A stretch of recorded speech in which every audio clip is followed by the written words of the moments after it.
Chapter 1. Arvid. Fame is not granted, it's attained, sometimes with the swing of a sword or the twang of a crossbow. Those words whispered in the back of the young hunter's mind. He would have his glory. If not on the battlefield, he'd have every hunter in the land evoke his name as a blessing before every hunt. Hunting came to him as naturally as shivering on a cold day. After weeks of stalking about the wilderness, talking with the locals, and tracking a herd of reindeer, he narrowed his hunt to a clearing where all the rivers met. The Forest King, a legendary stag said to have a point for every river in the valley. He was rumored to frequent this essential point between 3 mountain ranges. Others had lingered in the valley, hoping to catch a glimpse of the majestic forest herd, but none had been successful. It was this lack of success that drew the skilled hunter to the valley.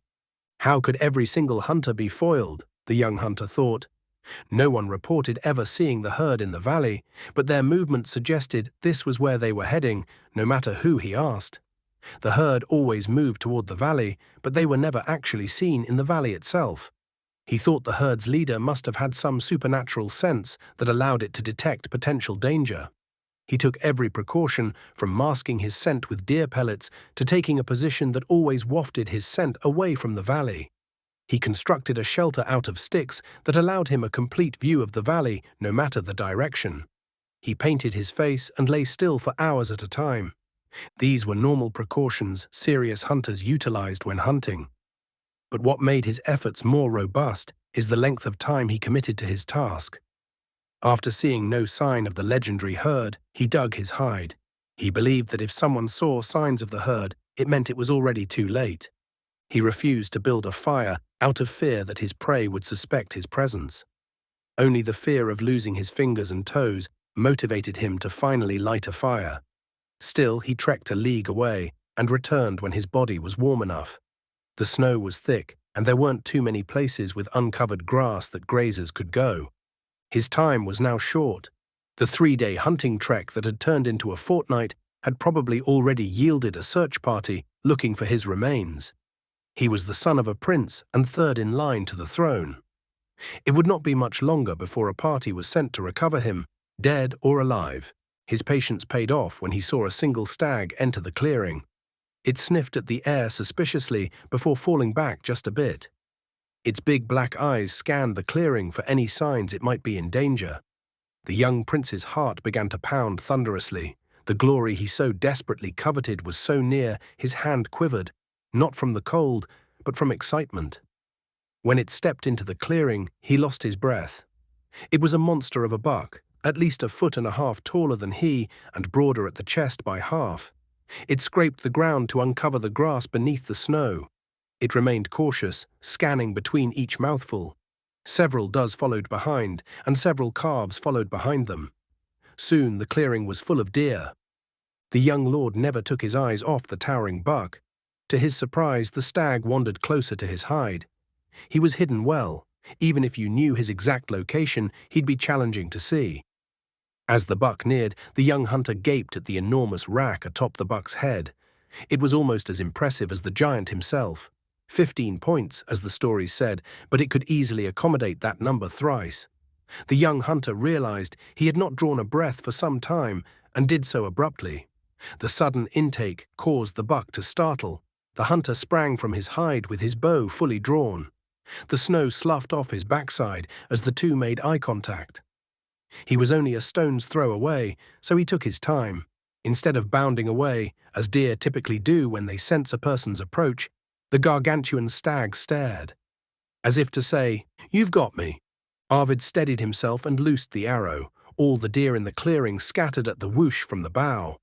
Despite the stag's massive bulk and considerably dense muscle, the arrow passed through both lungs and out the other side, a perfect through-and-through wound that would keep the buck from getting too far. The stag immediately leapt away, but not before issuing a curse. It sounded like a clicking noise deep within its chest. Determined not to let his prize get away, Arvid pursued at an easily maintained pace. Arvid's thoughts fell to the reception he would receive upon his return. Arvid, the prince, brought down the Forest King and dragged him miles back to a nearby village, where he shared the meat with his subjects, he imagined them saying. It was not easy stepping out of his father's shadow, but through acts of kindness, bravery, and maybe some heroics, he could be mentioned in the same breath as his father, Asbjorn the Undefeated. His father was not next in line to inherit the throne, but that seemed just a formality. Many could not conceive of the great king handing the frozen throne over to his philandering son, Hrafn. Asbjorn was an undefeated general who united 24 tribes into the realm. Fenrir spent much of his time at court and had yet to produce a legitimate heir. He also failed to take responsibility for his bastards. The blood trails began to pool, indicating the stag was slowing. Arvid wished the stag had chosen a different direction to escape. The trail took him deeper into the Kingswood, where there were real dangers for men like himself. It finally came to rest in a snow-covered plain under a solitary tree. The scene was majestic. It seemed to be ripped from the canvas of one of his grandfather's paintings. Arvid would waste no time. He would end its suffering, quarter the carcass, and use some of the tree branches to construct a deer stretcher to help him drag it through the forest. Thoughts of Arvid's soon-to-be kill were interrupted by barking. He turned to find the approach of at least 9 timber wolves. The smell of blood and the sight of an injured buck acted as a dinner bell to the frenzied pack. The golden eye of its leader locked onto the sizable buck. Its other eye had been gouged out ages ago. With their thick, padded paws, they bounded through the snow with a grace Arvid thought was impossible, unaware of the human in tow. Arvid tried to turn back, but it was too late. The wolves noticed him and broke off their pursuit of the buck, instead choosing to defend their territory. If he had a choice, he would gladly leave them to the kill and tell the tale of the time he almost brought back the Forest King. But timber wolves can run for hours with no break and rarely give up on a chase.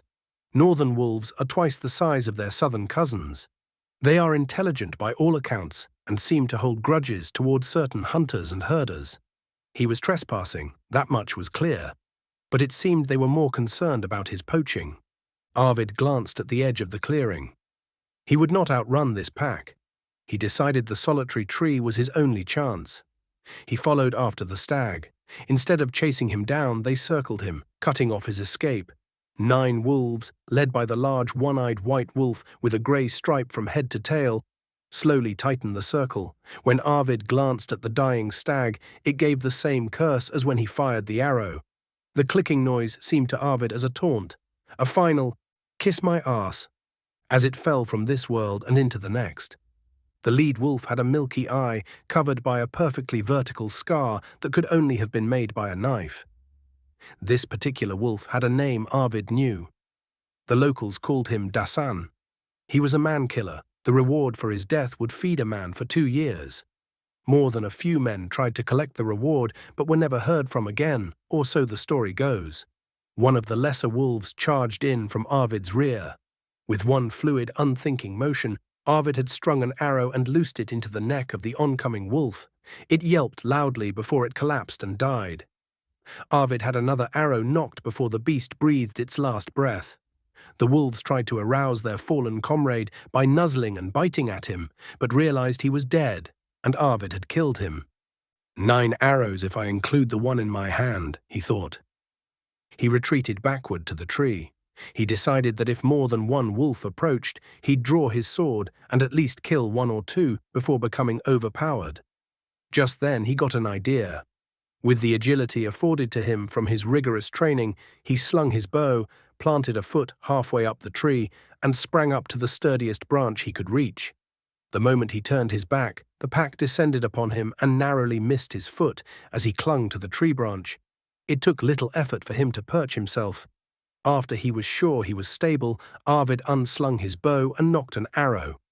He aimed at the pack leader, who apparently recognized the danger and sprinted off. A few of them followed, but the ones that didn't were targets for Arvid. He drew back, took a breath as he was taught by his master-at-arms, and let fly. "Yip!" the wolf cried. It bit angrily at the arrow now lodged in its back. Its hind legs were no longer responsive. Another wolf felt the bite of Arvid's arrow. This one made no sound at all, as it was dead before the arrow passed through its body. The third scampered off, but it was too late. Arvid took a breath, aimed steadily, and let fly. Just as he was taught, it caught the wolf on the flank. After a few steps, it collapsed dead. 6 arrows and 5 wolves, Arvid said out loud. He chuckled to himself, a self-deprecating laugh. You brought me out here to die, didn't you? He said to the dead stag. Its large black eyes stared up at him mockingly. He considered his remaining 6 arrows. He could wait a few hours and retrieve 3 from the wolves he had killed. He remembered the arrow that passed through the stag. He hadn't even thought about retrieving it when he gave chase. It would be dark soon. He would freeze to death if he stayed in the tree. All of his materials were still in his hide, including his extra furs and fire-making materials. No matter, he thought, he's a Northman, and any Northman worth the pain his mother bore giving birth to him could build a fire. But what then? If he leaves, his kills will be pilfered. If he stays, he too might be counted among the dead. Arvid decided to stay. He came here in search of glory, and he found it. The idea of returning empty-handed after 2 weeks in the elements made him physically ill. The moment the sun touched the top of the Dragonspine Mountains, the temperature dropped to a bone-chilling degree. Arvid had already gathered enough tree branches to start a fire. He had to climb dangerously high to gather twigs and dead leaves that would burn. He dropped them all into a pile for later. He climbed down the tree, fully expecting to be charged by the remaining wolves, but no attack came. With the leather straps from his boots, he made a fire drill. It took nearly an hour to get the fire going, but it burned. Hopefully the copious amount of smoke would bring a trapper or a fella. In the 2 weeks he'd been out in the wilds, he'd not seen another person. No one knew where he was, and few ventured this deep into the wood for fear of these same wolves. But the stumps that ringed the clearing were man-made and relatively fresh.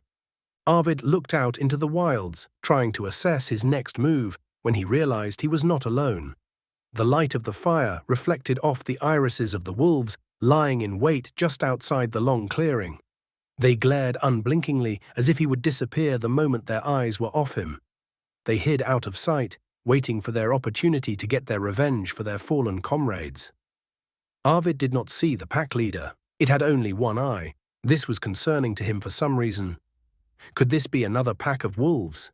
It didn't matter. He would not survive the night if he fell asleep. He could try sleeping in the tree. It seemed big enough to accommodate his weight. He decided he would climb the tree as a last resort if he were unable to keep awake or if the wolves stepped into the clearing. In the meantime, he warmed himself by the fire, never taking his eyes off the 12 sets of eyes that glowered back. Before he knew it, his body spasmed. He nodded off for only a moment. Panicked, he reached for his bow but pushed it away instead. He glanced up, and as expected, 4 wolves were closing in. They were at a dead sprint and were already halfway through the clearing before Arvid had awoken. The bough fell out of his reach, and as he scrambled to retrieve it, he noticed his legs were dead. He sat awkwardly, finding his legs had fallen asleep. On hands and knees, he nocked an arrow. This detoured all but one wolf, who took an arrow square in the center of his forehead. A lucky shot, Arvid knew, so he thanked the gods. Before he could nock another arrow, he felt his body jolt. He was being attacked from behind by the pack leader. The blow took Arvid off his feet. The massive wolf clamped down on his mid-thigh. Even with the many layers he wore, the pain shot through Arvid like a bolt of lightning. Dasan, the man-killer, shook his head violently, shredding Arvid's thigh. Whether it were an arm or his lower leg, it would have shattered under the pressure. Arvid screamed savagely, trying to pull away, but the man-killer's grip was resolute. Arvid drew his sword. It was a short sword, a gift from his father for besting his teachers. The sound of steel being drawn must have been familiar to the one-eyed wolf, for he backed away before Arvid could land a blow. Arvid swung wildly, overcome with terror. Thoughts of heroism were replaced with the need to survive. Dason charged in, but was met with the point of Arvid's sword. He came on again and again. He was turned away by the sword. Arvid's heart sank when he saw the reflection of 6 sets of eyes had already crossed the gap. Limb by limb, the wolves began to overpower the young noble. First his leg, then his arm. Soon he was on his back. Arvid abandoned his sword for his hunting knife. He resigned himself to his demise, but decided he would not go alone. Just as the stag received his final retribution by leading Arvid to the wolves, Arvid would receive his. He frantically reached his free arm out and felt the crushing maw of the northern wolf. Arvid heard bones shatter in its maw. He freed his other arm and fished around for his sword. He found it, and without even finding the hilt, plunged it up and through Dasan's neck and into his skull. The good eye rolled strangely back into its head until nothing but white showed. Then the large wolf collapsed abruptly. The remaining wolves stood around for a moment, confused, then sniffed at their leader, even attempting to nuzzle it back to life. When they realized he was gone and not coming back, they turned on each other, no longer concerned with their kill or their fallen brothers. Becoming the next leader of the pack was now their only priority. The tussle from the wolves caused the solitary tree to catch flame. The tree earned its namesake from its toxic leaves, which kill the surrounding plant life. It was almost always alone at the center of a clearing. The burning tree against the pure white snow in the middle of the clearing was a sight to behold. When the burning branches began to fall, the remaining wolves decided to take their quarrels elsewhere, leaving Arvid to die with the body of the forest king and the man-killer at his sides.